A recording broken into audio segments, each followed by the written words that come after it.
Hey everyone, welcome to Founders 365 with me, Steven Haggerty. Today I'm joined by the founder of The People, Mr. Kit. I'm going to mess this up already. I told you, didn't I say to you, I will word vomit your name straight away.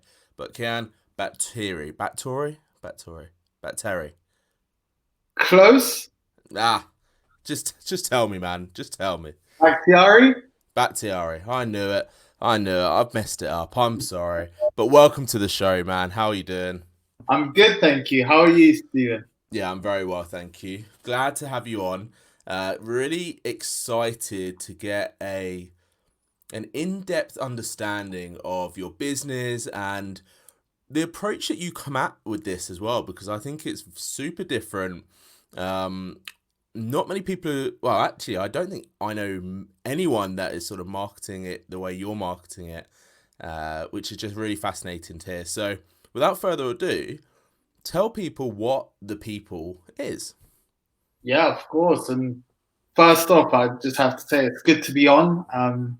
Excited to be talking and to be sharing the conversation with everyone.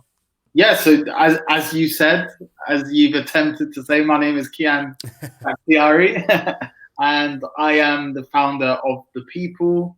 The People is pretty much in the name, so we are a completely new marketing and advertising model. It's a new kind of agency slash consultancy, and it's all about what's in the name. So it's people powered marketing. So we are a youth powered marketing consultancy powered by a community of 150 young creators. And the reason being, Stephen, is we believe that young people are no longer passive consumers. So they're not this thing at the end of the kind of advertising, marketing, or campaign stage that just taking the brand message. They're actually Hmm. creators in their own right.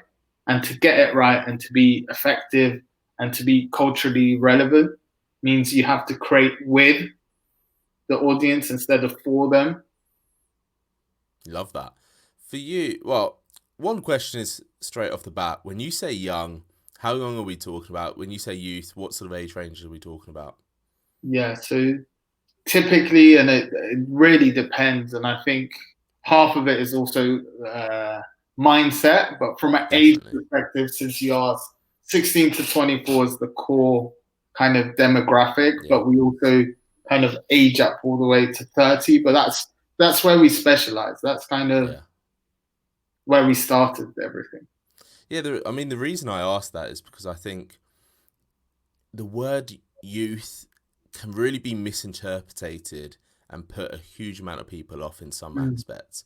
For you, why was it so important to create this?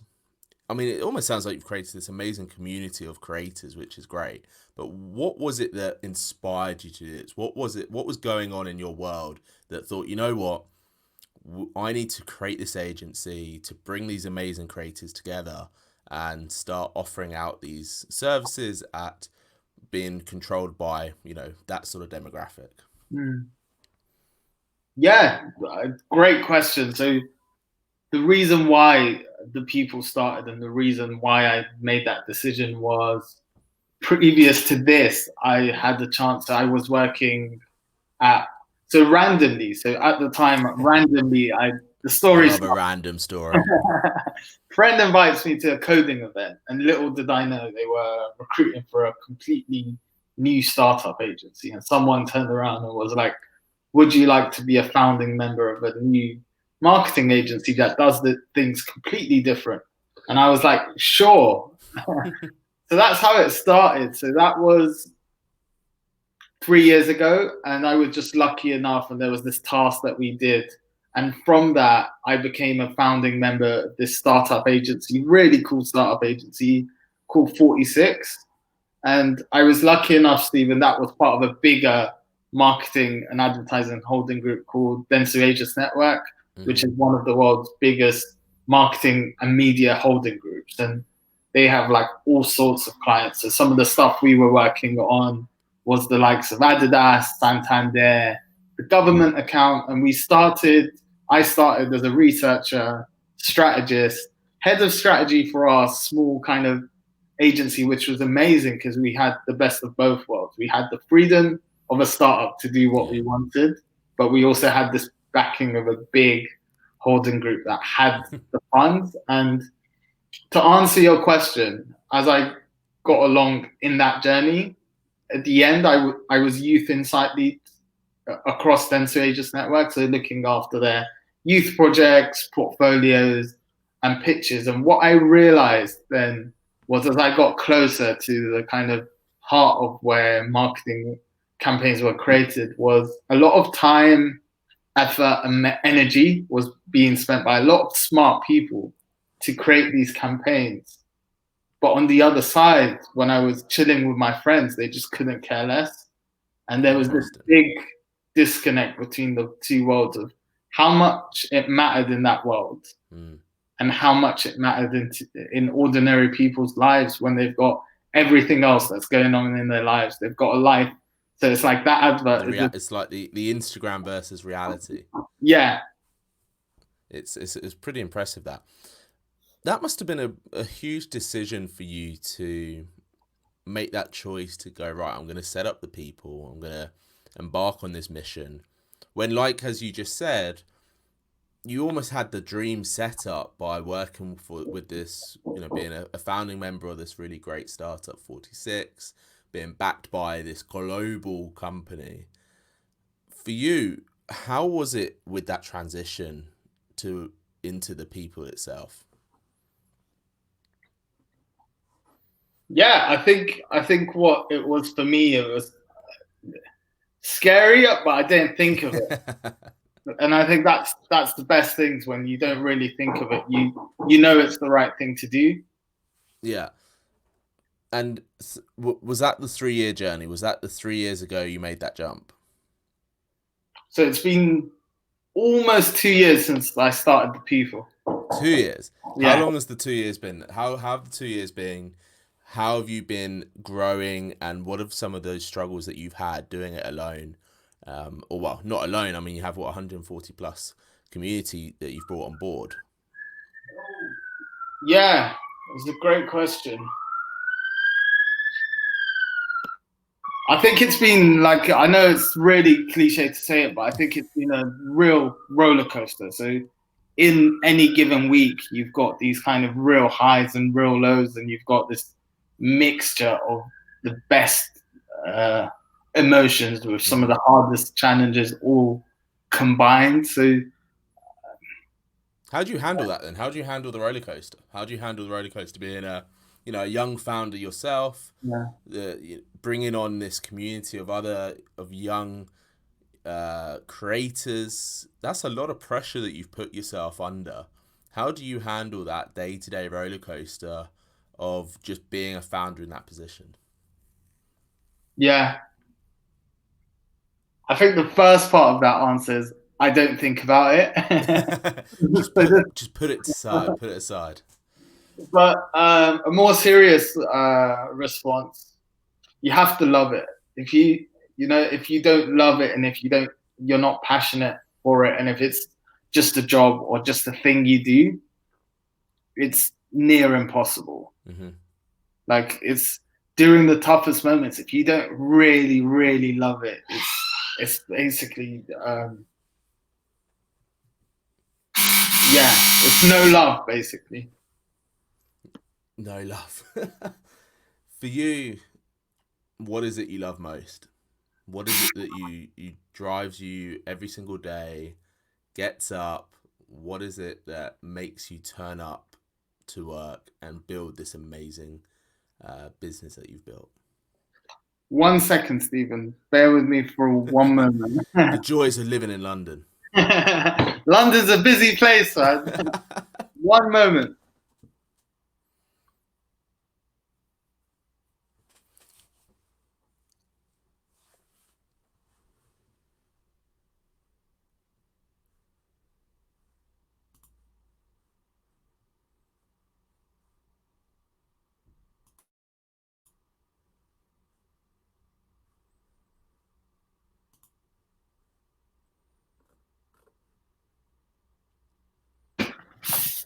I'm back.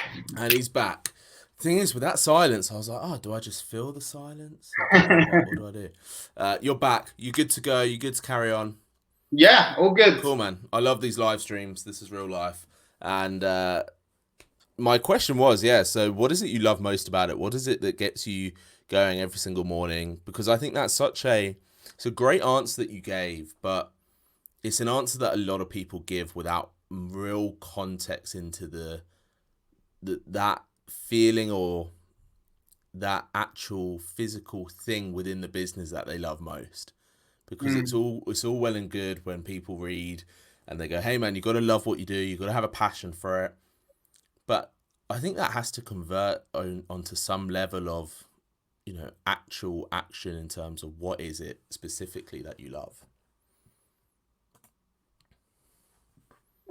Yeah, I think for me, Stephen, it's a very clear one to the people. We're a business and we're a youth-powered consultancy, but we are also driven by this mission, which is bigger than us. So our mission is to unleash the creative potential of young people.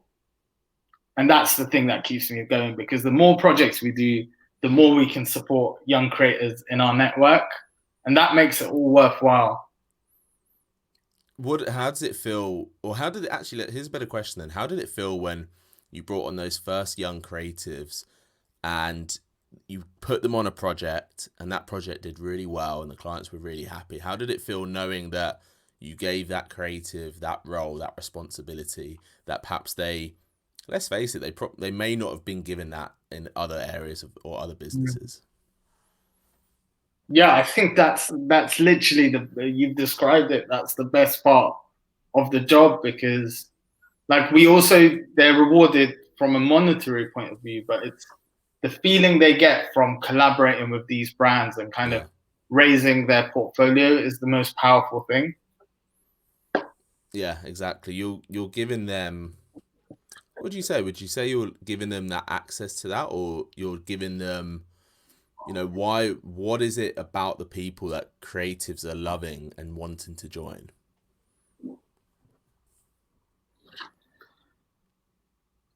It's theirs. I think that's the main thing. It's not something we're not telling them what to do. It's like we're just the canvas and the platform for them to Hmm. uh, fulfill their creative potential. And for you, how are you tracking your success? How are you tracking your success as a business at that top level founder's point of view over the last 2 years? Um, Yeah, I think this is where we differ from other companies. It's three parts. The mhm. one, naturally, like any business, revenue. Yeah, The the second, classic. yeah. The second is impact. So it's kind of how much have we contributed back to our community. And the third one is not, you can't really measure it. It's just, in a way, it's just how proud that we are of the work we've done. Mm. That's a really interesting one. The fact that you're measuring the proudness as a success part, which is really great. I'm a firm believer of that, because I think a lot of businesses, especially in marketing at the moment and advertising, because you look around you and it seems that marketing agencies are popping up everywhere, Mm. and I think a lot of them are really struggling to be heard and be seen in perhaps the way they can be seen. But a lot of them are also chasing those, classic entrepreneurial thing of chasing shiny objects.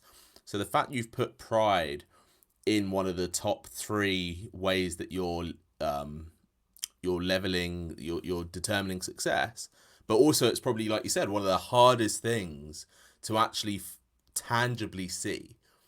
So moving forward in the business for you, what have you learned over the past couple of years with with those three pillars in mind, that perhaps you weren't expecting, and you've incorporated into the business to make it aligned with those three values? Yeah.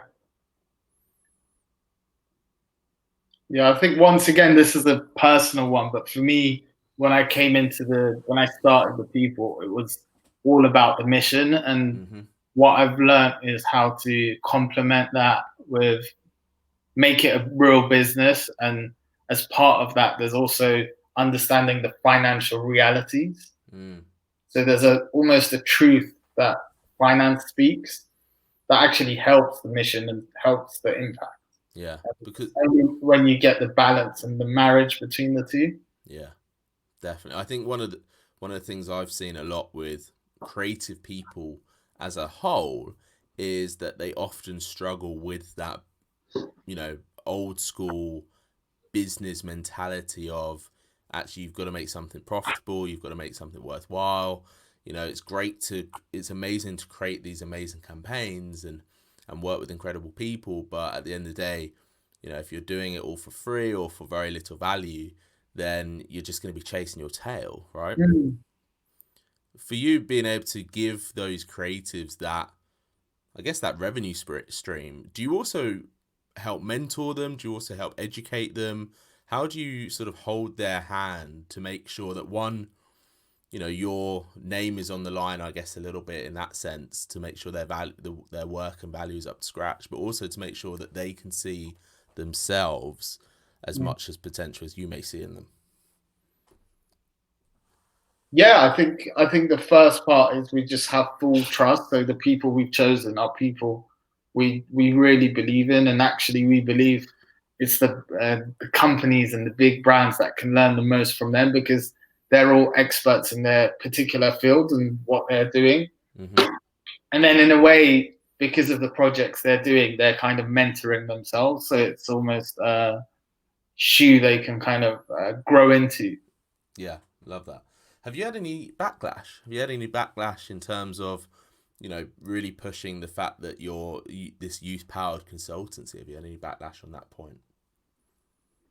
Not necessarily backlash. I think the one of the challenges is a lot of the work we do is based on quality and it's qualitative and it's based on human emotion Mm-hmm. and real feelings and real opinions. And in a big business, naturally, and I know that's got its place. It's all about the hard numbers, the statistics, the data, and I think one of the aspects is really understanding the value of the human element, the kind Mm-hmm. of real people that are informing this kind of uh, marketing. And there's a big spectrum. So there's people that are like, oh, but it's only, I don't know, 5 people on this project. But then there's others that understand that from that specific one word that someone said, you can gain so much. Yeah.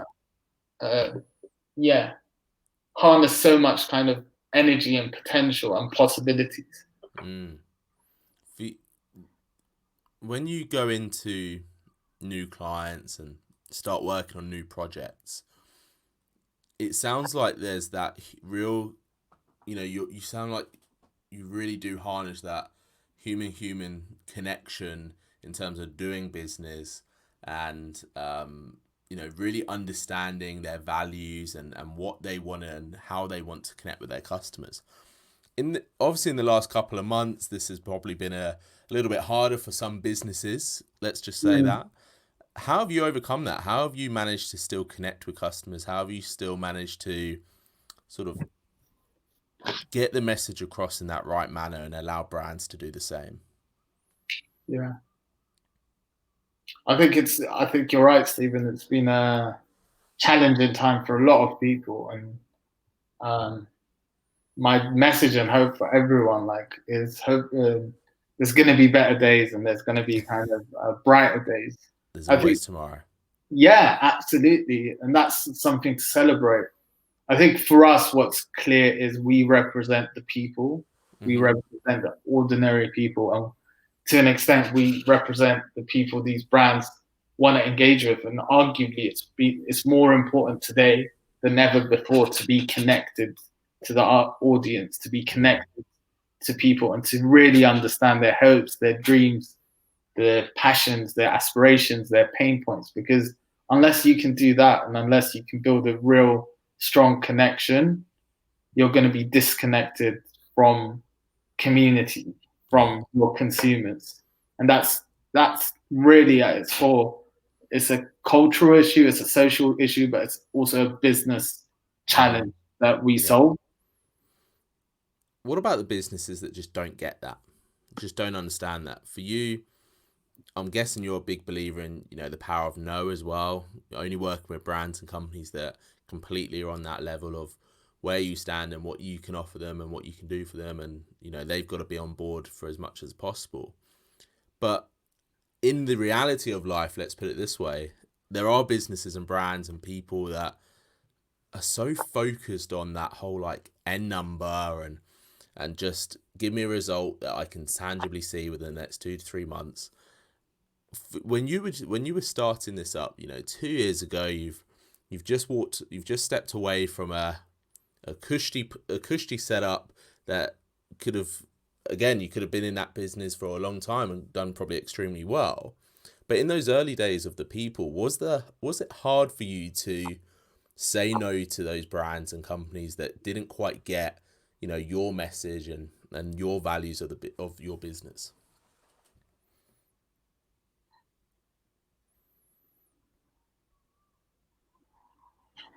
Yeah, it's something we still wrestle with today. I think there's once again going back to the financial reality point, but I think what I'm really proud of, using the word proud, is we have a set of beliefs and we have our mission. So our Mm, kind of lens and guiding light is the brand we're working with and the project we're working on unleashing the creative potential of young people. And if it's not, even if it's the best project ever and the most lucrative project ever, we wouldn't work on it. yeah. So there's certain categories or sectors, brands we won't work with. And similarly, we know that we're not going to be everyone's cup of tea, Mm. and that's fine. Like we're Yeah, not you don't meant want to for be. everyone. I think the brands and businesses, whether they're marketing or not, whatever industry, those ones that are trying to cater to everyone, I'm a firm believer that they almost shoot themselves in the foot a little bit and end up Mm, catering to no one or very few people, right? Which is, your message and the way your business looks and the feel. I'm guessing it's almost like an automatic filtration system, and the only people that are going to really start to contact you are those people that get it, which is ideal for you because it means that you're not saying no to as many people. mm. I'm really keen to find out what's next then. What's next for the people? What's next on your horizons and your big plans? Yeah, it's going to sound very, very boring, but for us, it's do more of the same and do more of what works and less of what doesn't. And Mm-hmm. to put that in perspective, so this year has been our kind of first official year. So it's kind of taking all the learnings and just using that as the ground. So for us, it's not just about doing more of the same. It's like, how can we learn? How can we improve? And what's next is hopefully more projects and more impact for our community, because Yeah. the two for us go hand in hand. I'm curious to understand from your long-term viewpoint as well. Do you think that the business as a whole will evolve? As you get older and you move into your 30s and 40s, do you think you'll still be the youth power consultants, or do you think you're going to bring the youth that you create, these 140 plus creators that you've got now, with Yeah. you and into the next 10, 20 years? By the looks of it, there might even be a time where I'm 70 and we've got this special community of over 70s. But I think to that point, the model remains the same. Mm-hmm. Like the way we approach marketing Yeah. doesn't change at the moment because we're a startup. We're really laser focused on the next generation and young Yeah. people today. But to your point, Stephen, there's nothing to say we can't kind of expand on that. 100%. And I think that's one of the keys.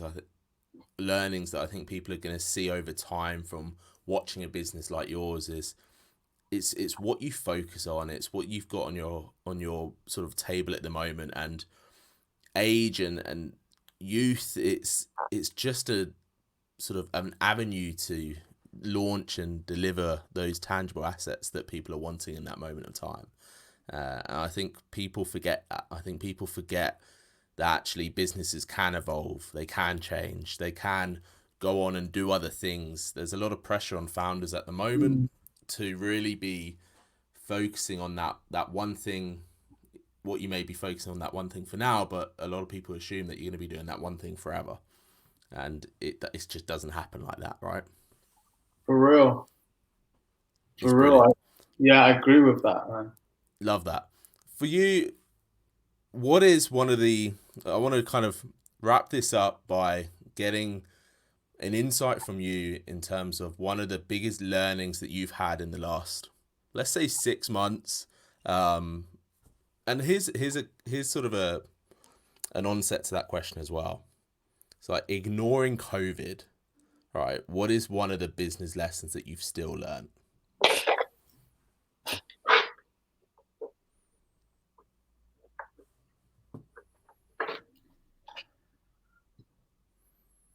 This might sound a bit meta, but I think what I've learned is the most valuable skill or asset in starting a business is not a specific learning, because that changes over time Mm-hmm. and circumstance. And what I've learned, to answer your question, over the last 4 months is the most important thing is to learn how to learn, because as you go on that process, there's going to be things you just don't know and you haven't done. Yeah. And the We most only know what we important, know. yeah, absolutely. So the most important part is not the skill or the knowledge you have, is your ability to navigate the unknown Mm. and find solutions and find answers by asking the right question, but also be open enough to the world and how it responds to you. Yeah. Don't be afraid to ask those questions. Mm. No matter where you're at in your business, your life, your career, whatever the situation for you is, I think if you can remove the fear to ask questions, you're always going to get further ahead than others, because you're going to be in that learning position that you just spoke about, that knowledge absorbing position. And as anyone knows that has done any study of any successful person in terms of business person, career person, professor, whoever it is, that's one of the key things that they've all adopted, is that they're always in that learning mode, no matter who they are. So thank you for that. Thank you for sharing that.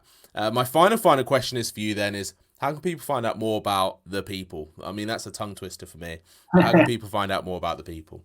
Yeah, of course. So the best way to find out is go on our website, so www.thepeople.work, or alternatively, just email me and I can tell you more.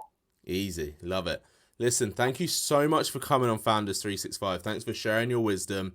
I really do look forward to seeing you guys evolve, but not evolve over the next 6 or 12 months. I'm looking forward to seeing how you evolve over the next 5 years in this industry, because I think you're in a really privileged place in terms of the learning you're going to be getting from, that youth of culture and that youth of creativity that you're tapped into.